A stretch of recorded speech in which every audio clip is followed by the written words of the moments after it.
हकीकत और मार्फत का ज्ञान यहाँ स्पष्ट कर दिया। जो 90,000 कहा था हरफ, वो महामती श्री प्राणनाथ जी के द्वारा ही मार्फती ज्ञान जाहिर होना था संसार में, वो इन्होंने ज्ञान जाहिर किया। नाम रूप लीला धाम जो परम धाम का है वो सब यहाँ जाहिर किया। देखत अचरज हो भी और देख कर के आश्चर्य होगा, पहुँचे ना परवरदिगार। और पहुँचे न परवरदिगार। अभी तक परवरदिगार यानी अपने घर हम नहीं पहुँचे हैं, ये जागने के बाद सब पहुँचेंगे। सातों निशान क़यामत के। अब ये कुरान में एक संकेत और दिया गया है कि क़यामत के समय, आत्म जागृति के समय 7 संकेत दिखाई देंगे संसार में। वो 7 निशान कौन कौन से हैं? एक तो है आजूज माजूज का संकेत है, दूसरा है दाखुल अर्ज का है, तीसरा है नूरी झंडा यानी धर्म का झंडा पूर्व में गाड़ा जाएगा, चौथा है काना दज्जाल गधे पर सवार होगा, 5वां है मगरब से सूर्योदय होगा यानी पश्चिम में सूर्योदय होगा। और वहाँ रोशनी नहीं रहेगी उसकी, यानी कि पश्चिम में कौन आया? कुरान का ज्ञान आया, लेकिन वहाँ जानने वाले नहीं थे, वो पूर्व के लोग ही उसके जानकार बनेंगे। इस तरह से और भी है कि असराफिल सूर फूकेगा। असराफिल यानी महामती श्री प्राणनाथ जी के अंदर जो वाणी गायन करते हैं, जो वाणी अवतरित होती है, ये बुद्धि का फरिश्ता असराफिल सूर फूकेगा। और कब्रों से मुर्दों का उठना। तो ये इस तरह से 7 संकेत दिए गए हैं क़यामत के समय के। लिखे बीच बातून। ये लिखे बीच बातून, इनके रहस्य नहीं कोई स्पष्ट कर पाता है, क्योंकि उनके पास तारतम ज्ञान की चाबी नहीं है। मोमिन देखे जाहिर। और मोमिन तो जाहिर देख रहे हैं कि जो संकेत बताए गए हैं वो प्रत्यक्ष दिखाई देने लगे हैं। वे जिनके दिल रोशन। और जिनके दिल में ज्ञान का प्रकाश आ गया, जागृत बुद्धि का ज्ञान आ गया, वो सब जाहिर देख रहे हैं। हजरत ईसा आया। हजरत ईसा आया, मोहम्मद साहब भी आए और ईसा रूह अल्लाह सदगुरु श्री देवचंद जी भी आए। लाया किल्लीगंज कलाम। लाया किल्लीगंज कलाम। किल्ली माने चाबी, गंज माने उस खजाने की। कौन सी खजाने की? ये साथ कुरान सब खजाने की चाबी खोलने वाला चाबी, तारतम ज्ञान रूपी चाबी लेकर के आए सदगुरु श्री देवचंद जी। पहचान भाई मोमिन को। और ब्रह्मात्मा को पहचान हुई तारतम ज्ञान के माध्यम से। आए बीच इस्लाम। और वो धर्म में समर्पित हुए। आए 10वीं सदी में। 10वीं सदी में आए कौन? सदगुरु स्वरूप रूह अल्लाह सदगुरु श्री देवचंद जी। साल 9 से 90 9 मास 9 हुए रसूल को जब रूह अल्लाह मिसलगाजियो मोमिन उतरा। 9.25 साल बाकी थे जब 10वीं शताब्दी के, तब सदगुरु श्री देवचंद जी का प्रादुर्भाव हुआ। बातून हुई जाहिर। बातून हुई जाहिर, जो पहले से संकेत दिए थे वो जाहिर हुए। रही बरस 74। सदगुरु श्री देवचंद जी इस संसार में 1 महीने कम 74 साल रहे। इन्हें ना कोई बाहिर। लेकिन उनको परख कोई नहीं कर पाया कि ये मलकी सूरत आई हुई हैं, सरश्यामा जी अवतार आए हुए हैं, ऐसे ढंग से पहचान नहीं हुई उनकी। कई माजिजे तिनकी। इनके समय में भी कई चमत्कार हुए बीच जमीन इस संसार में कई चमत्कार हुए उनके समय में। इलम लुद्दनी लिया। और जो इलम लदुन्नी है, ये जो ब्रह्म बेशक इलम ज्ञान लेके आए, जो तारतम ज्ञान लेकर के आए, पड़ी न काहू चीन। लेकिन किसी को वास्तविक पहचान उनके समय में नहीं हो पाई। शोर किया दज्जाल ने। उनके समय भी अधर्मी लोगों ने, दज्जाल प्रवृत्ति वाले लोगों ने बहुत शोर शराबा किया। नाजल के वक्त जब ये वाणी अवतरित होनी थी, उस समय भी अधर्मी लोग ने कई तरह से कष्ट देना शुरू किया। को मारेगा।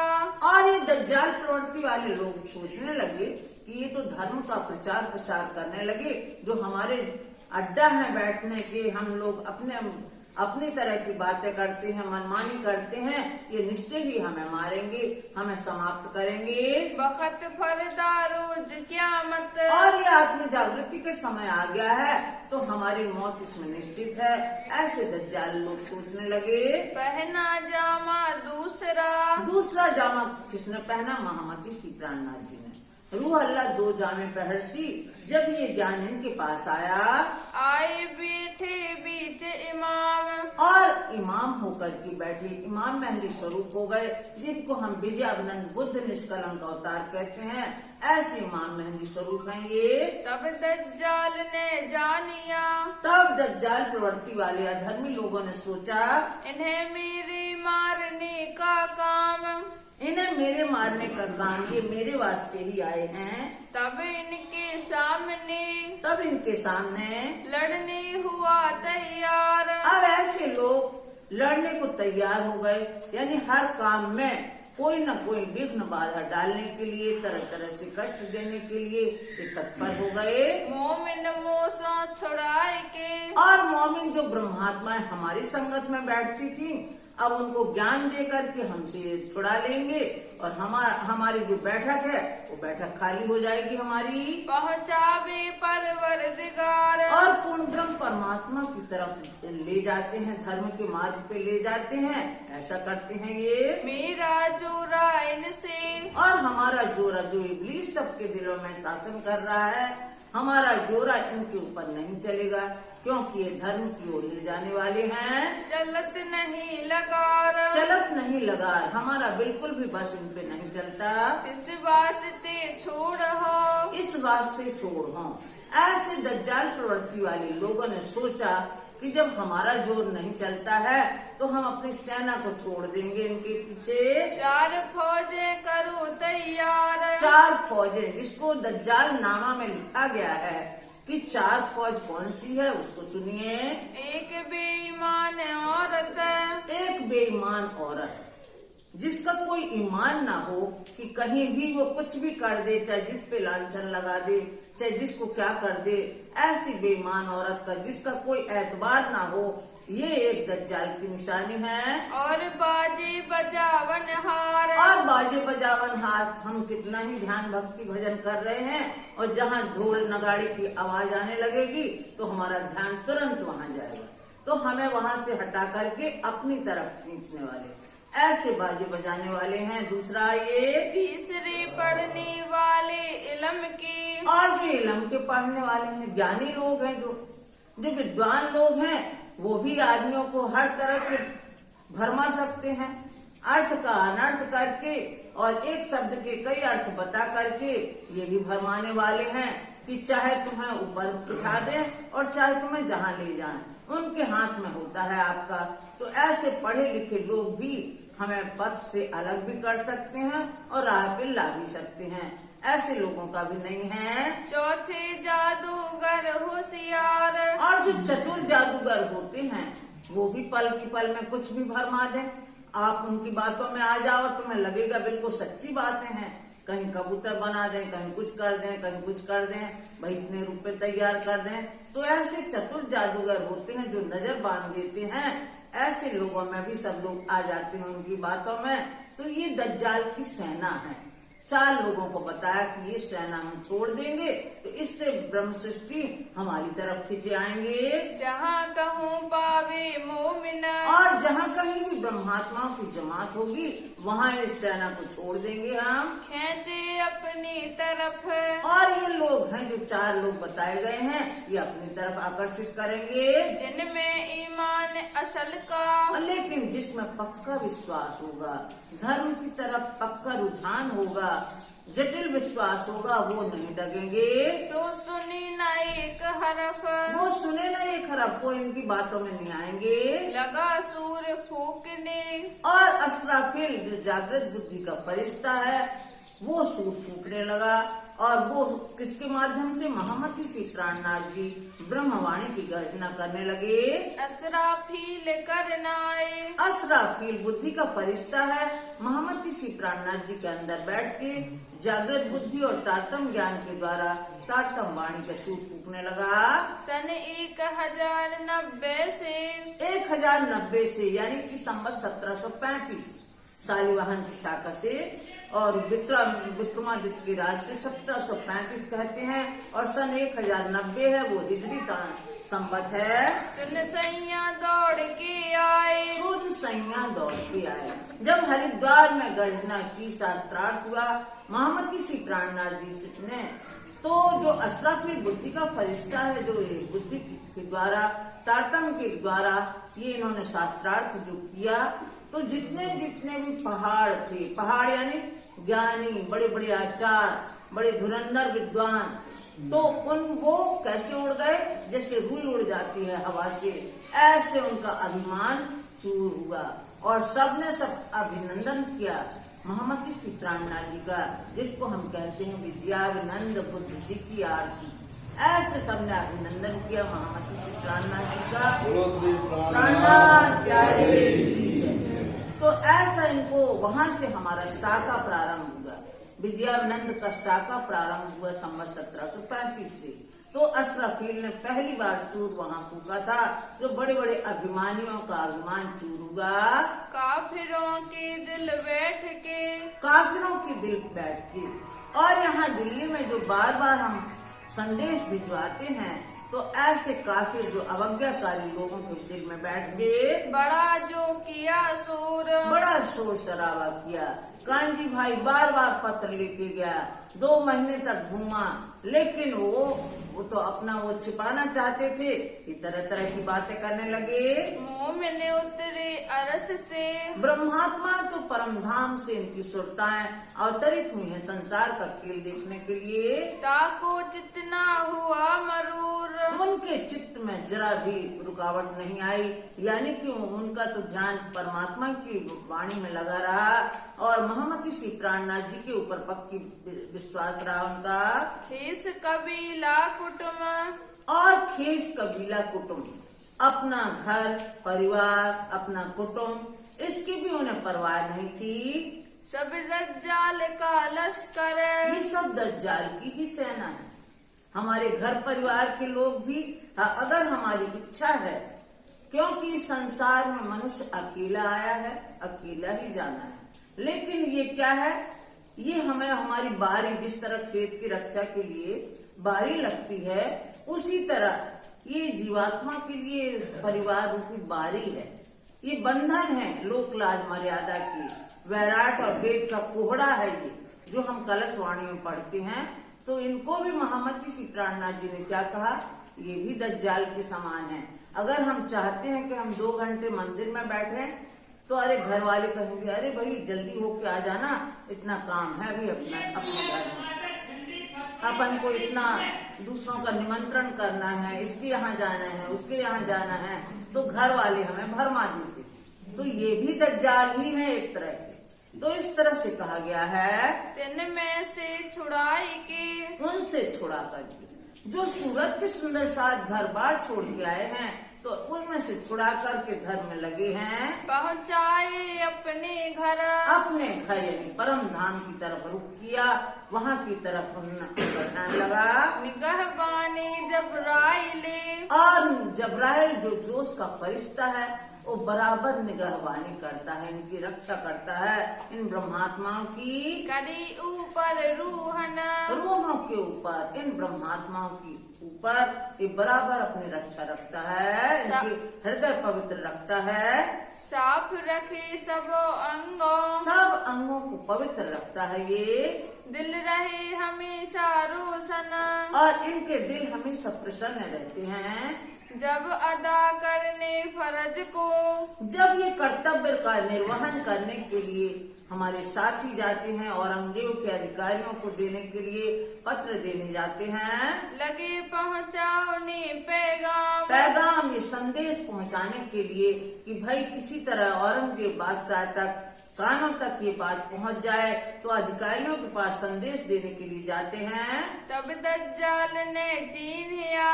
तब दज्जाल ने छीन लिया। दज्जाल कौन है? जो अधिकारी लोग हैं, जो अवज्ञाकारी लोग हैं, वही दज्जाल का स्वरूप है। जो धर्म की ना माने वही दज्जाल का स्वरूप है। ऐसे लोगों ने पैगाम लेने में भी इतना विलंब किया, फिर जवाब देने में भी 2 महीने तक घुमाया और बाद में कह दिया ये हमारी बस का नहीं है। इस तरह से उन्होंने किया। ये मारे मुझे इमाम। ये मारे मुझे इमाम। उनके अंदर ऐसी दहशत हो गई कि इमाम मेहदी स्वरूप प्रकट होंगे तो हमारा बोलबाला तो नहीं चलेगा। हम जो राज्य का अधिकार कर रहे हैं, जो अपने ऐश कर रहे हैं हम संसार में, ये सब ऐश खत्म हो जाएंगे। 300 लड़ने को। उनसे लड़ने, उन मोमनों से लड़ने के लिए तैयार हो गए अधिकारी लोग। बांधी कमर जोर। ऐसे इन्होंने कमर कस ली कि इनका पैगाम तो हमें पहुंचाना ही नहीं है, इसको जाहिर नहीं होने देना है। जब पैगाम पहुंचाया। जब पैगाम पहुंचाया तब किया बड़ा शोर। तब बड़ा उन अधिकारियों तो भयभीत हो गए कि आज तक इतनी ऊंची आवाज में कोई नहीं बोला शहंशाह से। तो उनको भरमाने लगे, उनके अंदर संदेह डाल दिया कि भाई इनसे मत बात करो, हो सकता है ये दुश्मन के आदमी आए हों। छुड़ावने ईमान को। और इनके अंदर जो ईमान आ गया था, विश्वास आ गया था, इमाम मेहंदी के आदमी आए हैं, इमाम मेहंदी जाहिर हो गए हैं, ये सब बातें मानने को उसकी आत्मा ने मान लिया था औरंगजेब बादशाह की। लेकिन तुरंत ही अधिकारियों ने भड़का दिया, तुरंत ही संदेह डाल दिया, चारों तरफ से बिल्कुल भरमाने लगे उसको। तो इसके अंदर से ईमान भी छुड़वा दिया, करने लगा जुल्म करने लगा और फिर कोतवाल के हवाले कर दिया। तो मोमनों को कष्ट होने लगा। बैठे अपने लश्कर में। अपने लश्कर में, अपने सिपाह में बैठ करके शक सुबह उठावे कुम। और ये मानने वाले, जो इस्लाम को मानने वाले थे, ये शक सुबह उठाते, संदेह करते, कहीं कहते ये किताब तुमने बनाई है, तुमने उसमें हाथ कलम फेर दी है। इस तरह की सत्य बातों को निरस्त करने के तुले थे। परवरदिगारे देखिया। अब ऐसे समय में परवरदिगार सिद्धी साहब जी ने देखा कि हमारे साथी तो पर ब्रह्म का संदेश लेके गए थे, औरंगजेब बादशाह तक पहुंचाने के लिए उनको इतना कष्ट दिया गया। वो कोई बुरा काम करने नहीं गए थे, उनको जो कष्ट दिया गया है तो ये अब किसी भी तरह नहीं बच पाएंगे, परमात्मा की मार इनको लगेगी। लड़ाई के वक्त ऐसे धर्म युद्ध के समय में बुलाया बेतुल्लाह को। बेतुल्लाह को बुलाया, यानी कि बेत अल्लाह, यानी मक्का से वसीयतनामे भी आते हैं। शाहिदी वक्त क़यामत। और क़यामत के समय की साक्षियां कि 4 वसीयतनामे मक्का से लिखे हुए हिंदुस्तान के बादशाह के पास आते हैं, यहाँ के आचार्यों मौलवियों के पास में आते हैं। शरीयत के सिरे से। और शरीयत के सिरे से, जहाँ से ये सराय चली, इस्लाम धर्म चला, वहाँ से मक्का से आए। लिखी वसीयतनामे 4 वसीयतनामे समय समय पर आते हैं।